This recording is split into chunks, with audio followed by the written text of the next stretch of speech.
Hello, everybody. How you doing? Thanks for joining us today as we answer the question, what problem are we trying to solve with Value Stream? I'm Dave Rubenstein. I'm the editor-in-chief of SD Times. And this is a live panel presentation, as you can see, with, I guess, clockwise from top left. I hope it looks this way for everybody. That's Lance Knight. He's the COO, of ConnectALL. Chris Nowak, who's the Director of Advisory and Adoption at HCL Software, and Eric Robertson, posing as Lance Knight, Vice President of Product Marketing at CollabNet version 1.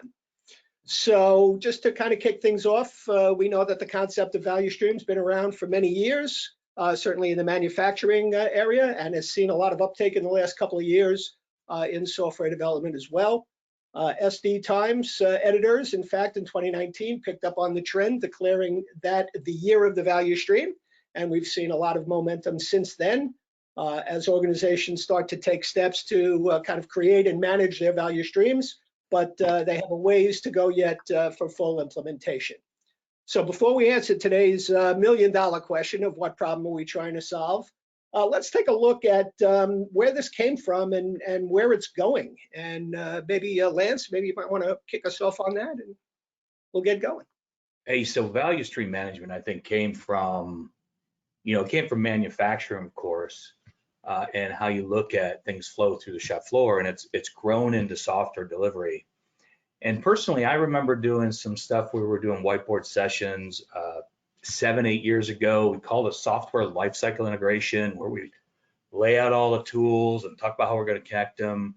I've been in the software integration value stream space now for quite a long time, and I think it's kind of just matured into a space and a name that really makes relevance to what we're trying to do, and tying that back to Lean, Six Sigma, all those concepts with removing waste and value stream, and then bringing it all together. It's finally taken hold, because one of the things I said last week was, if you're releasing every minute and you have nothing to release, what does it really matter? So unless you're connecting everything, you're not going to get the flow. You're not going to get those things. So I think it's taken hold from that. I'm really excited about it because we've spent so much time in it. But I think, like me, Chris, and Eric, we're more the practitioners, right? I've walked a shop floor. I've seen a Kaizen. I've done a value stream assessment of manufacturing. I think the three of us are going to look at it from a real world experience of how to implement it. Chris worked at one of the big banks for a long time doing this. Eric was working for Motorola for a while. So I just see this maturity of being able to develop software quicker with greater quality and accuracy by implementing these age-old things like value stream management, systems thinking, and so on. And it's become important, because if companies don't do it, they're going to become irrelevant. And I know that was long-winded. Sorry, guys. Go ahead. No, that's quite all right. So, yeah, Chris, so let me ask you, with your experience, it seems now we're at a point with value stream where people are really looking into it more deeply. I think they kind of get it on a high level. Oh, we're going to increase our value by removing waste, let's say, or reducing wait times or things like that. So how far along do you think people are on the journey, and where does this have to go? I think it really depends on the company. And when you look at it, it kind of is like DevOps, right? Some people, when they started introducing the term DevOps, they said, we've been doing that for years. And value stream, I think, is kind of the same way, where the shops that have been doing it really well just naturally have done it, because it isn't just about software delivery. It's about cooperating. It might be leaning out your process, and it could be different things, right? You're delivering value, and value isn't always necessarily in a piece of delivered code. And so there's a lot of teams and shops that have realized that, and a lot that haven't.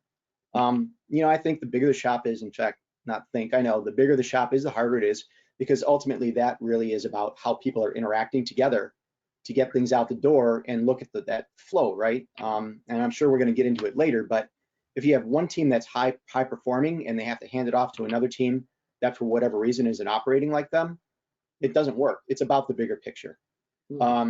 Where does it go? I actually think it's kind of the next evolution of what we talk about in DevOps, because if we think about it, it's kind of the same concepts that Gene Kim talked about in the Phoenix Project, which actually came from the goal and lean manufacturing. But there's a twist because there's a creative piece to it, which I think we'll talk about. Mhm. Creative value streams. Eric, so I know that you guys actually had a report released, I think it was just yesterday or sometime this week, Yeah. talking about some of the challenges that organizations face to try to implement streams. So maybe you could talk a little bit about some of that. Yeah, definitely. I think what the study found was that there were many DevOps initiatives that were not delivering, I would say, significant business benefits, right? They saw IT as running some really or delivering some really cool science projects, DevOps science projects, but the customers or the stakeholders really didn't care, right? And to them, if the customers were not having these oh my God moments of improvement, then really those DevOps initiatives or agile initiatives really wasn't doing their job. And what I found out is that a lot of those DevOps initiatives were really optimized for IT engineering outcomes and not really business outcomes. And a lot of that was evidenced by this shiny object syndrome, this driving for just automation, right? That was the big push. They were saying that DevOps was a specialization. So to go to Chris's point, it was more about the individual teams and job titles versus a shared cultural type of mindset, and this done a deployment type of mindset versus this continuous value delivery of learning and experimentation as well. And really this just focused purely on the CI/CD pipeline rather than looking at how do I improve flow throughout the entire process or through the entire value stream. Right. So I've been going to conferences for a long time. Sorry, Dave. Technology conferences, and it always seemed to be technology, not necessarily for the sake of technology, but how could we improve things technologically? But it never really tied back to the business. And to me, value stream is really the first thing that's come along that says, no, the reason that we're doing all of this is to improve our business outcomes, not necessarily our technology outcomes. And that's kind of really what caught our eye when we first started writing and talking about it. So yeah, I thought that was a pretty interesting point. Lance, what are your thoughts? I think value stream and value stream management is human. Mm-hmm. It takes a human to do it. You have to go look for business outcomes. You have to go find that waste. And then you use tools to improve flow. So you decide how to improve and you find the right tools to do it. That's a human endeavor. And we've been saying that here at ConnectALL for some time. And I just want to get that out before Chris took it from me. But value stream. I'm going to have to flip my page now. I have nothing. That's it. Okay. One thing that I want to do now, of course, is to remind our attendees that we'll take questions at any time throughout this presentation. If you want to ask something, we'll see it pop up on our chart here, and we'll certainly engage you guys in the discussion as well. So that's kind of good. I know back to the conversation a little bit, everybody's talking about, well, you need to, create these value streams and create these flows. And that, I think, obviously is more of a technological issue than perhaps a business issue, even though you're keeping in mind, what the business outcome is going to be. So where do people get started doing that kind of thing? I think, again, in technology, the thought is always like, oh, we have a problem, we'll buy a tool and we'll solve it. And that'll be the end of that.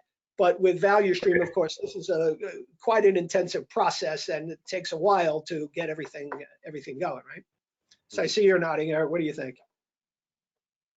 Yeah, definitely. I think probably, and Lance and Chris know this, the first step, or the aha moment for me, and this again is the lean concept, and a lot of folks when they start this value stream journey or value stream management journey, it really starts with the value stream map.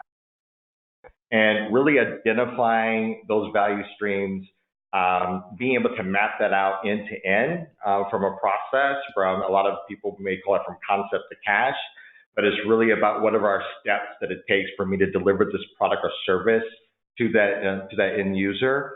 And what's interesting there is that when you start mapping out that current state and then start putting metrics across, like what is my lead time and process times with that, and then you start looking at, wow, how can I start improving this around this? And then that goes to Lance's point around then I can start looking at what type of tools can I start bringing into the picture as far as optimizing that to start getting that next state. And but that's not only one time I map it, it's more of a continuous improvement type of process. And that's really what's key around the value stream management, is that it's at its core is the lean type of process. So whether or not you're really doing agile or other type of methodologies, really at its core is really understanding that first level, that first step around value stream mapping. Chris and Lance, do you guys agree? I do. I think there's a lot to unpack in what you just said. And I think we've all made the mistake of saying, here's a value stream map, or this is your value stream. It isn't a value stream, right? It is many, many value streams. You have development level value streams, operations value streams. You can have things that don't involve code that are process value streams, like a change management process itself. And then they all kind of feed in. At least, in my opinion, there's only one place in an organization where there's a single value stream, and that's at the top of the house, where you start to measure the things that matter to the business directly, risk, revenue, cost, that kind of thing. But it doesn't mean there aren't smaller value streams that contribute to it. And so I think you have to kind of keep that in mind. And kind of, Eric, going to your point too, a lot of this is you have to pick a place to start. So you might do a value stream map, but it might be you pick something you can get your arms around, get people comfortable with the process, and say, we're going to really measure this. And it might take a long time, and you might have 50 more to do after that, but at least you know what the process is. Right. Very interesting. Yeah, that. Go ahead, Lance. I'm sorry. That's so true, Chris. And so here's the interesting part. We're talking about taking value out of that too, and giving the financial information, and gathering that where you can't with all the disparate tools. I've actually held value stream sessions with customers that I've worked with in the past. And it all starts with, a big whiteboard session where you bring in different stakeholders and contributors, and you map that thing out, and it looks like a spaghetti at the end, but you meld that down and you actually see what's going on. And I've done this a number of times through my career for a while. Matter of fact, when I did my first DevOps thing, it was on systems thinking and lean principles to improve flow. But it's really that you step up with this company and you say, how are we going to improve your value stream? And what you uncover is what Chris said, is that work gets broken down and takes different paths. And I remember one time I was on a podcast with Dave, and I was saying it's not linear, right? It's got too many things where it gets broken down and flows. Very interesting. So it's that whiteboard session that starts it all off, and then you can start to see, magically when you start doing this, you see the bottlenecks. I was talking to one company and we were doing the map, and our stuff waits in the queue for 30 days before quality can test it and do this and that. It's like, okay, but you're delivering okay over here, right? Well, we have, some of the dependencies and all those other things that still play in the value stream that you got to get out on a big whiteboard before you can even see how you can improve. And in that, you may say, get rid of all these other tools. You don't need those. You've got this does that. Why do we have all these things? So, and then the challenge, I guess, value stream management is hooking those things up. But the conclusion is normally to integrate a bunch of stuff, and you start with one thing. So I guess I'm really just echoing what Chris and Eric were saying. And really, it's just that big whiteboard session and a report. And then you pick tools and stuff. Yeah, exactly. And I would like to reiterate what Chris said. I think it's very critical to have that differentiation between the operational value streams and the development value streams. I think it's very key because not a lot of folks talk about that. And I think that's a fundamental principle when looking at that, when making sure that you identify these operational value streams that's used to deliver in customer value, and then these development value streams, which are used to build the systems and capabilities that enable those operational value streams. But in the end, it's really about making that work visible, right?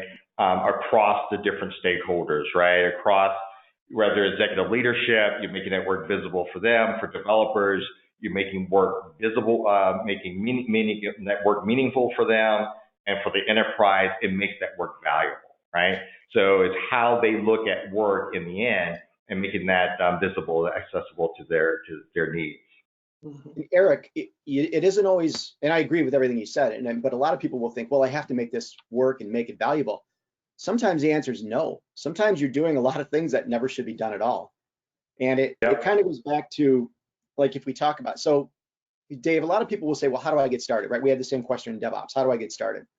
And I think you just have to keep a couple of principles in mind. First of all, you need to start with, what's your organizational goal? What's the why of your business? What's your mission, right? You have to align your IT activity to that. If you're doing something that doesn't align to something that your company says is important, you need to stop doing it. And so the value stream, you start saying no to things that aren't approved. If you think it's that important, run it up the chain and get it approved. Right. Yep. Which is good, because that kind of breaks it down. This can sound like it could be really overwhelming. Well, you need an operations value stream, a business value stream, and putting this all together. And it was nice that you kind of broke that down as to where people want to first start. One of our attendees, Melissa, was asking a question. So how do you advise somebody to even introduce value stream thinking in their companies? How do they even begin the conversation? Anybody at all? Let's start with you, Lance. I knew you were going to do that. So, I think the way that I would go about it depends on where you are in the organization. But if you're, somebody who's just doing development, doesn't have subordinates and all that, you start by just kind of creating a knowledge base about what it is and what it can do. And you kind of just climb it up from there. You try to find a place where maybe you can introduce those concepts of value stream and so on, so that you can release quicker. And just really continue to do that until it climbs up. And at the end, if you're at that level, you may not get the full credit for it, but at the end, you'll see that it happens. So it's really about creating a groundswell from down below. Maybe just look at internally in your own organization of saying, hey, I can use some of these lean principles to improve how I'm delivering software in just my team, right? It's that kind of thing. You start to look at those. Hey, I just mapped out this little thing that is just what we're doing, and I can see this takes 10 minutes to do this. But if we did this, it would solve it. Now you're starting to bring in some of those lean type principles, right? And just handle this, smaller parts of the value stream at a time. And if you could just introduce some of that in your daily thing, that'll help that success grow. Right. That's the best kind of way I can think to. Now, if you're at a different organizational level, you're going to look at that differently. No matter where you are, you're going to look at that differently, right? If you're a developer, your biggest pain is rekeying in things in different tools. You're not really caring about, some of the other stuff. If you're the next level up, you're worried about how long it takes to get through whatever. So your pain climbs, and the higher up, the better, and the more that pain magnifies, because then it becomes a black box of IT or the black box of software delivery. It goes in or it comes out. So start there. Start where you could just bring a little bit of value, where you're working with lean principles and some of the basics of some of the value stream stuff. I'd like to, I'm sorry, Eric, did you want to? Yeah, I was going to extend on Lance, and it brings up your point around where you're not necessarily talking about just one big value stream, right? It could be multiple value streams that make up these value streams. And again, Chris, I want to bring up the point that you make around, it's very key to really focus around what are my key goals and objectives that I'm trying to achieve here, right? And being able to do that at the strategic level, we have, when we work with customers, especially customers that apply methodologies like SAFe, have this concept of like strategic themes, right? Where you can have these strategic themes and these goals and objectives, and then start aligning your value streams, multiple value streams to that. And to Lance's point, depending on where you are in the organization, you have a different role in the piece that makes that up. The key is to make sure you understand how what you're delivering, your role maps to that objective, right? Because that shows to you that what you're working on is meaningful and driving value to the organization. That's what I want to say, Chris. Right, and that's 100%. I think I was going in the same place. You can this can feel really complicated, and and we've all been there, I think, right? But keep one thing in mind. You want to work on things you have the power to work on, and you can do that depending on what level you are, right?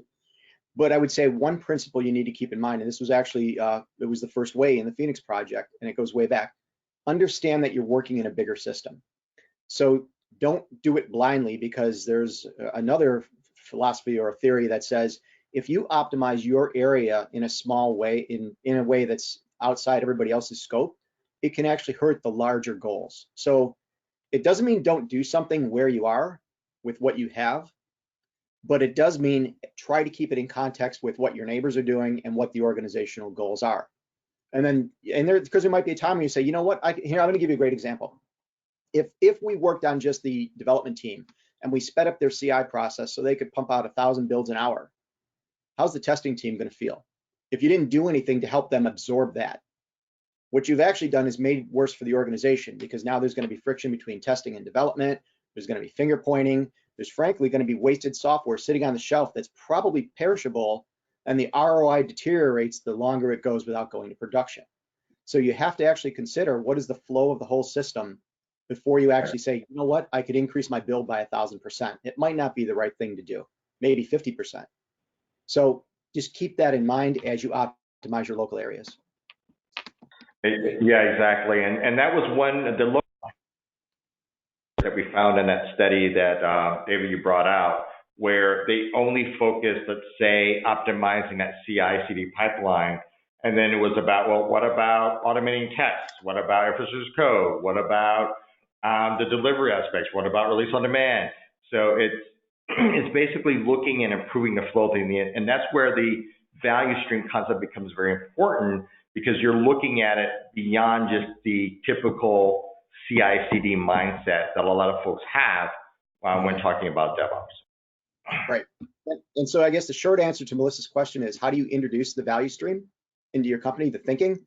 It's pretty simple. It's like, you don't have to really invest anymore. But if you start to become aware of the bigger picture, that's money. That's free money you can just pick up, because it's basically wasted efficiency you have today. It's a pretty easy conversation. It's hard to do. Yeah, it's a systems thinking mindset as well. Absolutely. Okay, so we have another question from Rajesh, who wants to know, how do you handle the complexity of tracing the value stream through multiple iterations and releases and projects? What are they supposed to trace? The value, the waste, the effort, all of it? I don't know. Chris, let's start with you on that. There's 100 answers here, and every corporation is going to say they have something else. If you're a regulated industry, they'll want to know your risk, for example, and everybody cares about cost and revenue and everything else. But I'm going to go back to somebody who actually wrote a book on it, even though we said we're staying away from books and we're going to stay on the shop floor. The cost of delay. If you can look at the cost of delay, right? Don Reinertson, the principles of product development flow. That's probably, if you had to pick one thing, measure your cost of delay at all the different parts. And that's, again, you don't improve a point process, you collapse the times between the process steps. Yeah, I would have to agree, Chris. One of the big foundations with that is the cost of delay metric that we have. And if you do read Don's book, which I had the pleasure of, he goes into, there's different aspects of cost of delay as well. So it's not as simplistic as just one type of metric. It's different aspects of how that cost of delay can impact your business and impact your flow. Right. Good. All right, another attendee is Jonathan, who says his organization has a wide range of buzzwords: business process optimization, IT operations management, change management, which seem to be subsets of the same concept in his mind. So he wants to know, how are those things different in a value stream environment, or are they? And Eric, why don't we start with you on this one? So which steps did he say? He said, so there's a lot of buzzwords around. And IT operations management, change management. Okay. Yeah, so yeah, it's a lot of buzzwords, right? But in the end, it's about the business ability to adapt, change, learn, and pivot and deliver at speed because they're all being disrupted, right, in this competitive market. And gone are the days where the big eats the small. Today it's the fast eating the slow. So really it's the ability to learn and deliver faster than their competitors. And pretty much it's very surprised, even like Chris could speak to this, in the banking industry now, it's not the typical standard bank that you would think is your competitor now. It's these smaller startups, right? I mean, I look at my nieces and nephews right now have these little apps that they use for their paychecks. They don't even go into a bank, right? Yeah, right. So it's how do these companies are looking at how can they have a sustainable competitive advantage as well? So value stream techniques, capabilities, it's just one of those abilities where they can hope to achieve that business agility, because that's really what they're looking for, is how do they stay competitive and move fast as well. Chris, So you have a lot of moving parts here. You have different value streams in different areas doing different things. How does value stream management play into, or how is it important in terms of governance and security and compliance and all those things that organizations are always very concerned about? So Lance, want to try that one? Well, I think one of the interesting things right now is that people are looking for value stream management to enforce governance, security, and policy simply by managing flow. The information won't flow unless it meets these regulations to the next stage or the next step, right? And most value stream management tools should be able to do that. But still, it's human of defining those and setting them up. But really, that's it. You know, if it doesn't meet this regulation review, or there wasn't a code review, or something didn't happen, it wouldn't move forward. That's the same in manufacturing. When if something didn't meet testing standards, it would go back to the system there and get reworked. So it's that kind of stuff. And then using that to help as you're moving things through a workflow type of thing, and managing things through your value stream more appropriately. And the breaking down of that makes that even worse, because different things have different standards according to what they're doing. So you have to manage all the multiple different value streams in their different flows in order to make sure everything's regulating right. Yeah. Exactly. And that's, oh, go ahead, Eric. And that's where I see, if you look at the next step in the evolution in the value stream management story, I think that's where analytics and intelligence and monitoring, real-time monitoring, is going to come into play there. Because when you are in these highly regulated type of industries, you need to be, it's almost impossible to be able to manually go in and be able to understand all and monitor these control points manually from that standpoint. You have to have automation and intelligence layer to be able to do that. And that gives companies the ability to immediately identify bottlenecks and immediately identify the ability to pivot, especially work in progress, right? And that's something that, Chris, I was very impressed with. One of the demos that you guys did was that ability to be able to monitor and see that work in progress, and to be able to pivot or persevere based upon the direction it's going. Yeah. I know Lance and I had this discussion, Chris. I didn't mean to jump in. I'll give you a chance in a second. We were talking about metrics and which ones people really should be following in a value stream environment, and how they're different from perhaps what the typical business metrics might be. That might have been When did we have that conversation?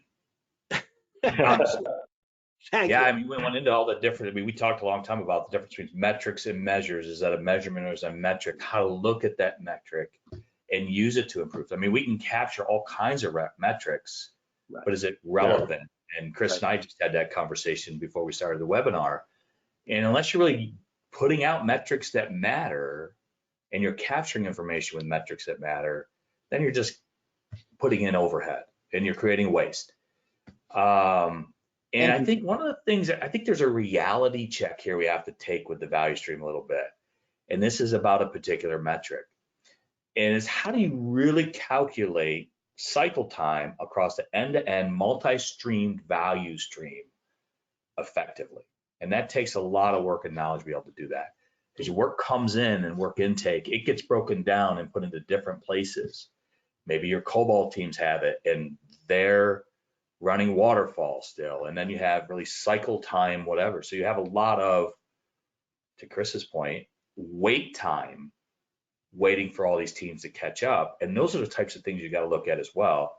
But capturing a whole end-to-end value stream in getting cycle time through your whole system of delivery is something that I've rarely seen able to do because of the organic systems that have been built that are doing value stream and doing software delivery today.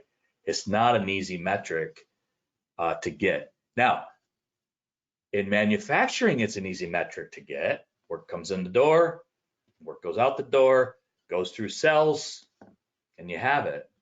But here it's a whole different ball of wax. And the size of the bread basket into IT is always different as well. So that's where metrics become important, of looking at averages, not measurements.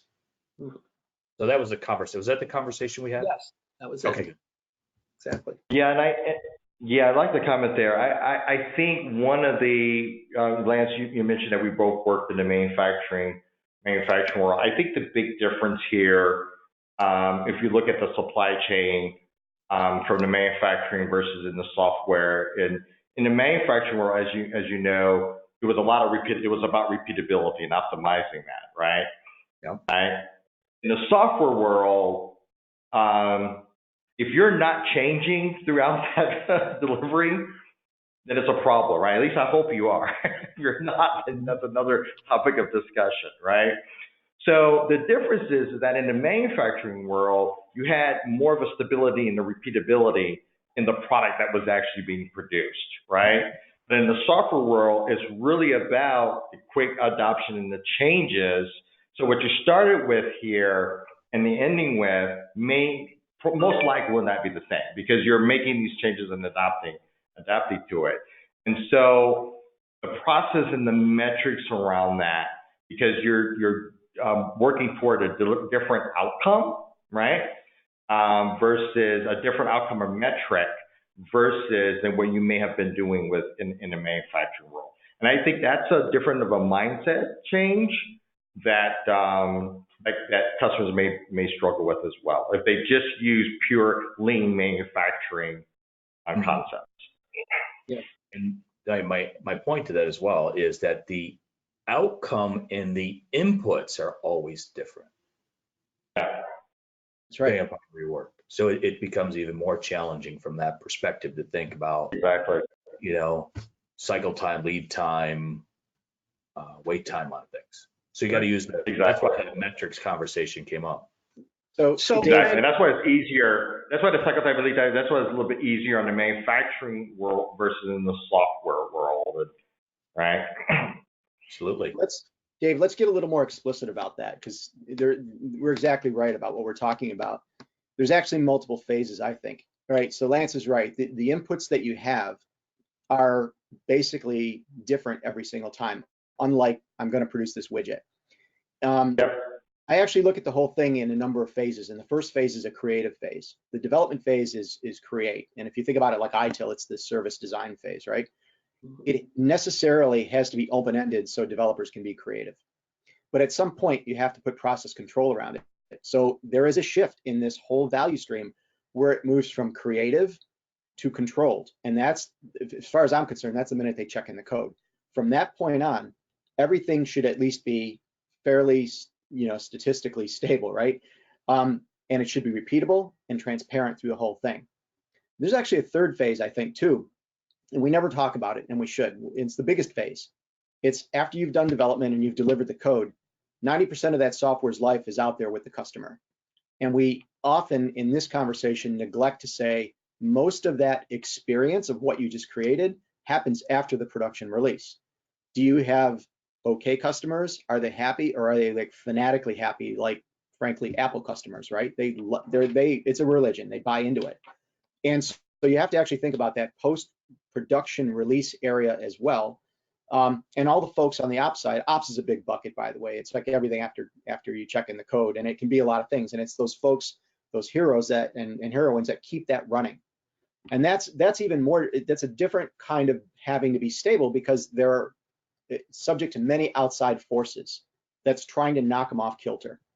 And so when you think about that value stream, what the real value is, we have a company, we have a mission, and we have an idea, and we have a set of customers who want that.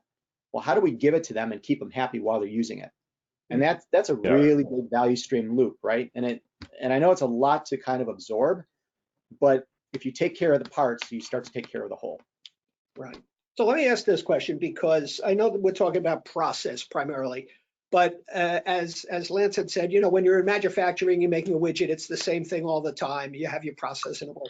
Do the changes in software requirements and the type of projects that people are working on, does that affect the map that you've created? Does it affect the types of value you're looking for out of it? Or is it, every project gets kind of put through the same value path? Eric, you were nodding. You have a thought on that? Yeah, so I think this kind of goes back to Chris's point, where if we look at it beyond just the CI/CD pipeline, right? And then begin, you kind of have this, I think SAFe uses the term continuous kind of exploration, right? Or some folks may call it design thinking, right? But it's basically taking that idea and those concepts, and then when I start going through that CI kind of CD process, I think it is a key differentiation between the deployment and the release on demand, which is actually out to the customer, right?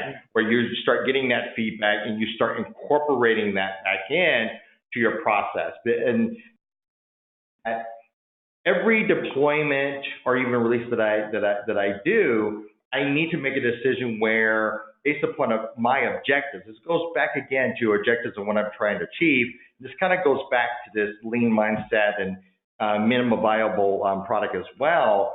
I need to understand whether or not I need to persevere or pivot, right? I think it's a book that talks about this as well. And I think that's a very key concept around that, because what I'm doing is really about kind of the learnings, right? I want to be able to quickly learn and to quickly adapt to that, right? Because every learning that I do I may end up, wow, I may not continue down this value stream. I may stop this value stream, or I may have reached my goal. So I don't need to continue to have this value stream completed at 100%, right? My goal may be able to be achieved without me having to reach 100% type of completion, right? So is that ability to quickly change and pivot to move on to other higher priority type of value streams that may have higher priority to the business, right? So that capability is very key, and that's something that I think customers are looking for, and that's all part of that business agility and ability for them to very quickly learn and pivot in this competitive market. Mm-hmm. Excellent. Okay, so I want to get back to a point that Lance had made earlier about value stream management being human, right? So as a human, what does it mean to be in the role of managing the value stream? How do you go about doing that from the human perspective? I think we're determining that still today for IT, of what that role is and how to do that as a human. And I don't know, Chris, you guys have a value stream manager over there at HCL, so tell me what he does every day. Wow. All right. You know what? At the risk of saying I don't know, I think, the real answer of that is appointing somebody whose job is to kind of keep the eye on the ball and to think about the things we've been talking about for 40 minutes, which is we have different groups of folks that are responsible for certain things, and all of those things have to come together at a certain point. So they are kind of looking at the value stream, whether you have a tool to do it or whether that's conversations with 100 people in the hallway. Hey, did you know so-and-so was doing this? I did not. I better go do this. They just manage the value stream by having a conversation, right? Mm-hmm. So it's that listening to all the groups and having that empathy across groups. I mean, I think that in the end, that's kind of what it is. As to who's responsible for it, You know, I always say also, I've done a couple of presentations where I said, who in this room has a, you know, a leadership position in IT? And, you know, some people raise their hand and I go, no, you're wrong. You all do. You all can be leaders at your level. And I do also think that value stream is the same way. You can start doing these things right now. You can, I mean, you don't have the box on an org chart, but you can be a value stream manager by just looking at what can I do in my group, keeping it in the context of what the larger organization is doing. I mean, it kind of is that simple. Is there a disconnect between having groups be autonomous and kind of lead themselves and control themselves and tying it all together at the end? Is there? It's horrible. Seamless? I think if you have a manager. yeah, I mean, if you have a bunch of groups that aren't working together and they work for the same company and they're even remotely tied to the same business outcomes, yeah, that's a problem. And it kind of, Yeah, so and I think, sorry, I think Jonathan asked the question. He said, well, I've got subsets of value stream in change management and IT ops and all these other things. He just listed off a bunch of silos that aren't talking to each other. So yeah, the role of value stream, the way we're talking about it, is to have conversations with all those folks and say, why don't we all get on the same page? Right. So that I kind of put a little bit of my manufacturing background in here on this, and this is a point that I was thinking about with this value stream management role emerging in IT. And I've got to say that my product manager, Andrew, disagrees with me on this, but that's okay. That role is kind of the person who's going to continue to look at how things flow and look for process improvement along the whole value stream. One thing we got to be careful of as we start to label this person and put them into IT is we don't want them to be expediters. So in manufacturing, there's a role called an expediter, right? They take that stuff, they run it on the shop floor, make sure it gets done and all that. And this role here is not that. It's somebody that's always looking at how information and work gets done and proposing solutions to improve flow and do continuous improvement. As long as they're not expediters, I think we'll get good returns on that. But the moment they become an expediter, I think it won't have the impact that a value stream manager would need or would be in an organization. It's a great point. And I think if they actually were the expediter, what they're doing is disrupting value streams. Right. yeah, So I would concur there. yeah, that's great. So it seems to me that we've spent the last 4 or 5 minutes actually answering the $1 million question, but let's tackle it head on now and just say, so what exactly is the problem that organizations are looking to solve when they embark on a value stream trip? Lance, why don't we start with you? You always start with me, Dave. No, I've gone around. Right. Here's what I think, here's my point of view on that. And I think that what we're trying to solve is time to market, time to value. I mean, you can boil it down to all little things that we could try to figure out and do. And Eric brought it up today. It's either you adopt, become more relevant in these digital transformations times of software. You know, I've said this in speaking slots, you know, there are credit unions that are falling behind that nobody's working with because their mobile phone offering doesn't work or isn't good. So people are leaving them. So from a business perspective, you have to be able to release software quick, relevant with quality to your end customers. And that's really what value stream management and improving value stream delivery is about. Time to market, time to value, and those types of things. And it all boils down. But that's kind of how I look at it. Chris, what do you think? Yeah, you have to agree with what Lance said, but I'm going to pick up on very one specific word that he used, relevant. Whatever you're doing has to be relevant to the people that are consuming the product. And they could be internal consumers. You might be running a platform services team. Developers and ops are your consumers. Or it could be your, right, somebody on the other end of, you know, their checking account. But whatever you're doing, you can't just do it because it's a hobby. You have to do it because your company said this is what we do and the customer said this is what we want. So the value stream helps you stay aligned, that keep that alignment between the organization and the customer, and then keep it transparent. And of course, time to market helps, you know, with that relationship. Great. And Eric? Yeah, I would have to concur. Lance and we use this analogy as kind of like you have this kid that's in college and they're in their 4th year and you're telling them time to pick a major. right? And so what's happening is you had this time where you had these multiple teams that were able to pick these different team tools, and they told their management it's free, don't worry about it. But now all of a sudden management's getting these bills and they're like, hey, what's going on here? I see that you're producing a lot of output. You know, I used to be able to map this to my strategic plans and to my portfolio management type tools, but I don't know what your output is producing the outcomes that I'm getting judged on, right? And I'm footing the bill for these bills. Time to pick a major, right? It's time now to actually start adapting and saying what I need to understand what you're producing, how you're producing that, how does that map to my stakeholders that's driving outcomes to my business. Exactly. Sounds great. All right, we're just about up against it in terms of time, but I do want to give you all an opportunity to give me a 30-second or so takeaway for our attendees, so that if they're looking to get started on a value stream quest, maybe some advice as to where they might want to kick that off. So we'll start with Eric this time, so Lance doesn't get out of shape again. Sure.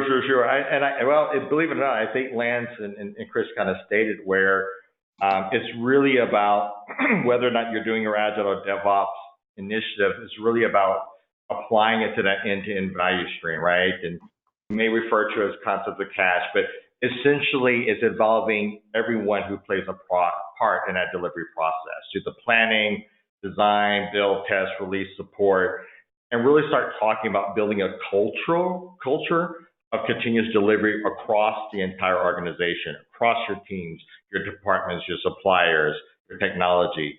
And what this does is that enables to create a continuous delivery pipeline that enables business outcomes and integrates those people, those processes, and technology throughout the organization, right? And that enables them to produce and enable products to flow to customers in an order of magnitude at a higher velocity, quality, and security. And that really takes DevOps truly beyond just the CI/CD pipeline mindset that it's currently at. Great. Chris? Yeah, you're going to get the three of us saying the same thing, but the way I'm looking at it is DevOps was born to help Agile come along to the next evolution of the challenges it couldn't solve easily. And, I use one acronym, there's a few out there, but you've all heard it, CALMS, CAM, whatever. It's culture, automation, lean process, and metrics and measures. And that was supposed to be DevOps. And what we really got in most cases was we got the measures, CI/CD, and we got the automation. And we kind of forgot in many cases about the lean process and the culture. Value stream management is saying, hey, you forgot about the C and the L, and that's what we're going to do for you. We're going to help you with that behavior, that co-empathy between groups, and frankly, that lean idea of aligning to organizational goals. And so I think that's why I said in the beginning, value stream management is the next evolution of DevOps, kind of picking up the pieces. And let's face it, the technical parts are easy. And as technologists, that's what we love to do. I'm like, oh, I can play with the tool. Great, let's install it. That's not the hard problem, right? The hard, wicked problem is the human problem that Lance opened up with. And now value stream management is saying, if you really want to be, at the top of the heap, you now have to deal with those organizational behavior. I don't want to say it's a behavioral problem, the ability to get more people swimming together in the same direction. Right. So I completely agree, of course, with all of us.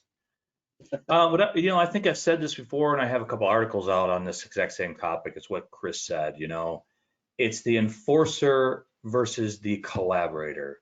It's trying to create a culture where you're continuous delivery, and you do that by coming together and trying to improve the way you do work together. And value stream is a great word and vessel to allow that to happen.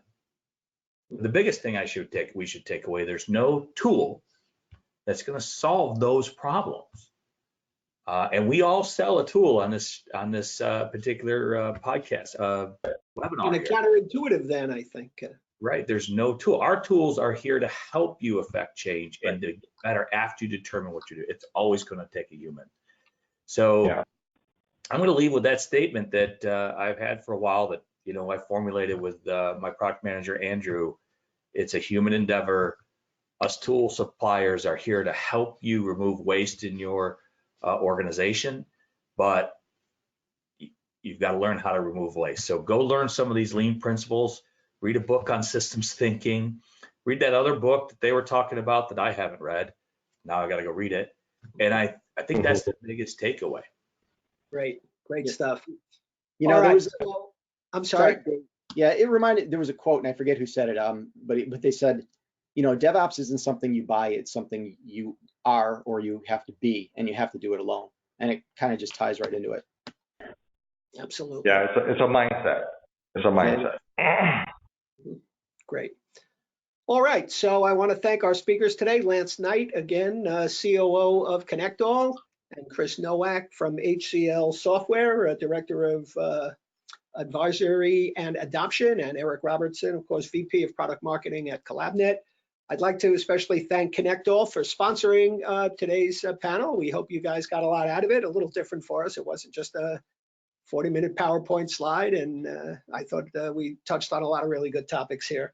So I'm Dave Rubenstein, Editor-in-Chief of SD Times. Until next time, so long, everybody.